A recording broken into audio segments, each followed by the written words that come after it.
Knopf Clipper, hi friends, Darth Momo here, and over the last few days I got to pick up and read the new Star Wars book, Master of Evil by Adam Christopher.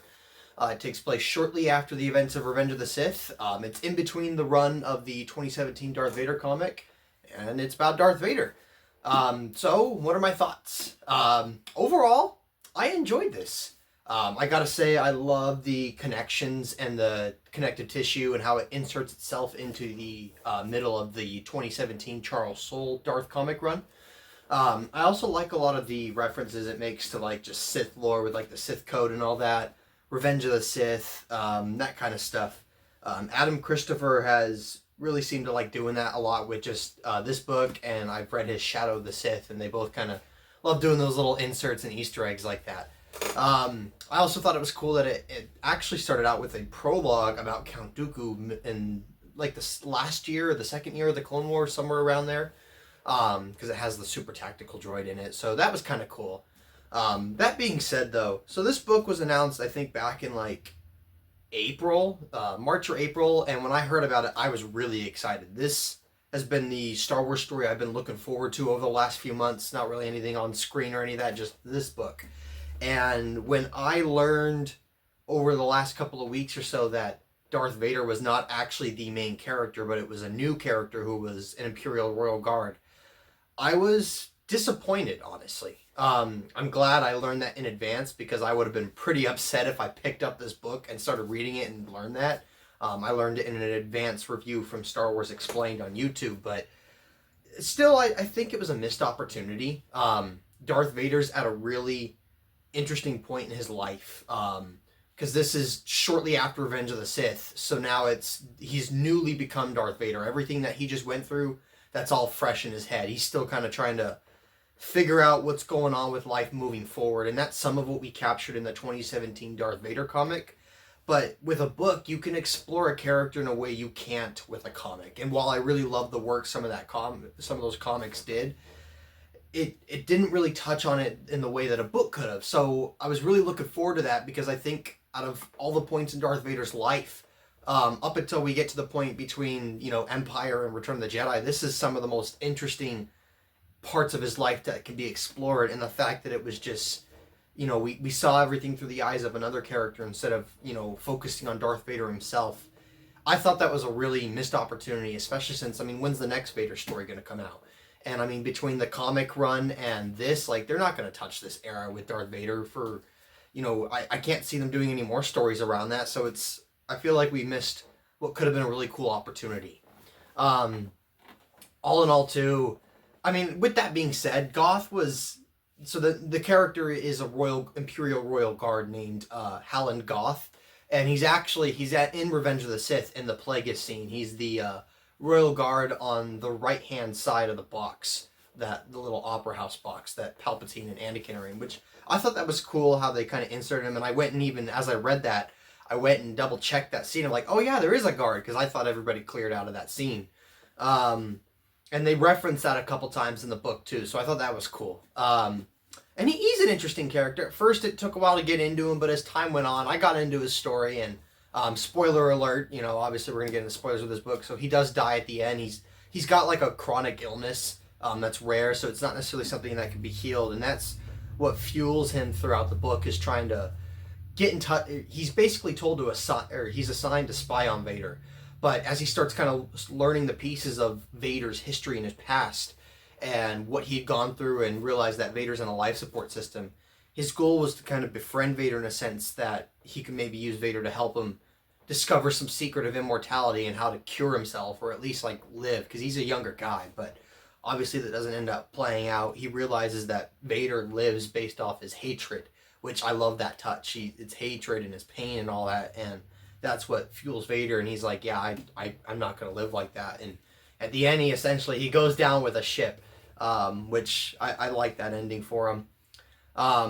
So as far as the book and the story itself, it revolves around so the prologue was basically Dooku tries to get this temple from this planet called Daiso, but he's tempted by the power there, so he hides it, and he just kind of lies to Sidious and say, oh, well, it was lost in hyperspace. Really, the ship's actually sitting idle in hyperspace, which some of that technical jargon was a little harder to follow for me, but overall, the shaman, whatever, that was on that planet was still around and kind of causing issues. So Palpatine sent Vader out to deal with him, and Vader's kind of, he gets hints of this power, and he's interested in it because of, he wants to resurrect Padme. So it revolves around the first 80 pages or so of the book is revolving around dealing with that shaman, and then after that it's Vader trying to figure out where this temple is and finding the place, and then Goth kind of has to, Vader's on the run essentially, in the eyes of the Empire, and Goth has to kind of keep up with him and locate Vader, and the whole like last third of the book is on this Techno Union ship in the middle of hyperspace, and they're trying to figure it out. There's some clone troopers there, so there's some Techno Union people there. Overall, the first 80 pages or so with following that Daiso storyline, it was a bit of a drag for me, and honestly, I was kind of disappointed. I'm like, no, I was so excited for this book, and I'm just really not enjoying it. But once they kind of get off Daiso, and Goth kind of starts putting pieces together of who Vader is, he gets like a recording of the medical room from when Anakin becomes Vader, and then he has to kind of go hunt down Vader, and the whole like part of the book that's on that Techno Union ship where all the parties kind of converge together, like that. I started really getting into the story, and for the first half of the book or so, honestly, like until the story picked up for me, like any part that wasn't involving Vader was kind of boring. But then when Vader was there and in the story, I enjoyed that a lot more, which is why I wish they just made Vader the main character. So overall, I found the book enjoyable. I'm reading off my notes here. So as far as some stray thoughts though regarding the story and its impact, I really love a lot of the trippy stuff it did with the temple, like Anakin fighting Vader and Vader seeing glimpses of his past. It kind of harkens to that Charles Soule comic, but it felt like it kind of shut the door a little bit on the Padme resurrection at the end, and I'm not too big of a fan of that because as I'm reading this book, I'm really liking how, like, I know this goes inside the story of the comic, so it's like, if anything, it just further sets up and builds towards, the ending of the Darth Vader comic where he enters, like, the netherworld of the Force and tries to resurrect Padme, a story I really love. But it felt like at the end of that, in this book, it kind of closed the door on that a little bit, so I wasn't a big fan of how that was done.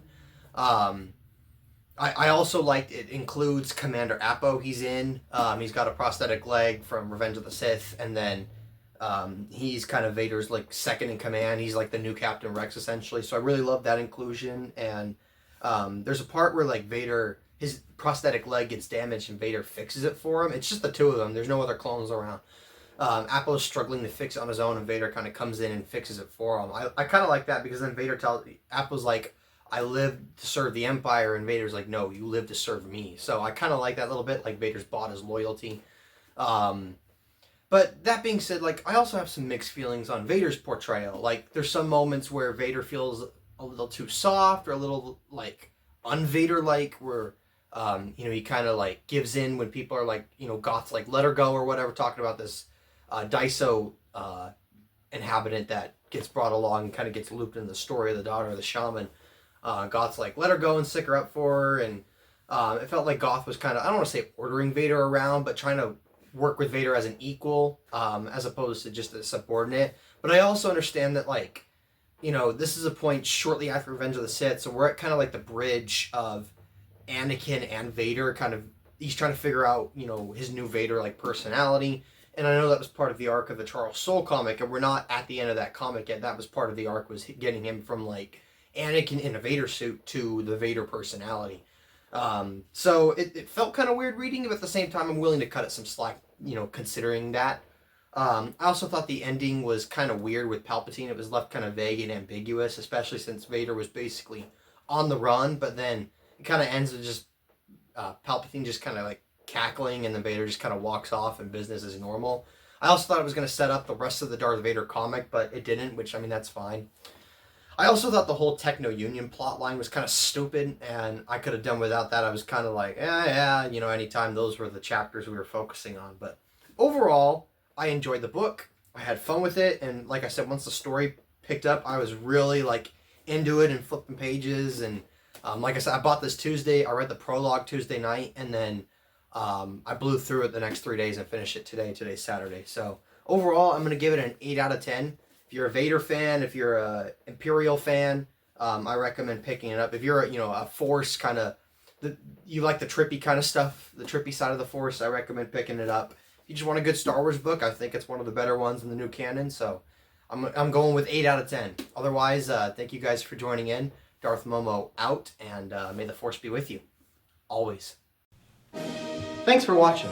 Please subscribe to the channel. If you liked the video, comment down below and hit that like button. Oh, and check out some of my other videos. I'm sure you'll find them in the light.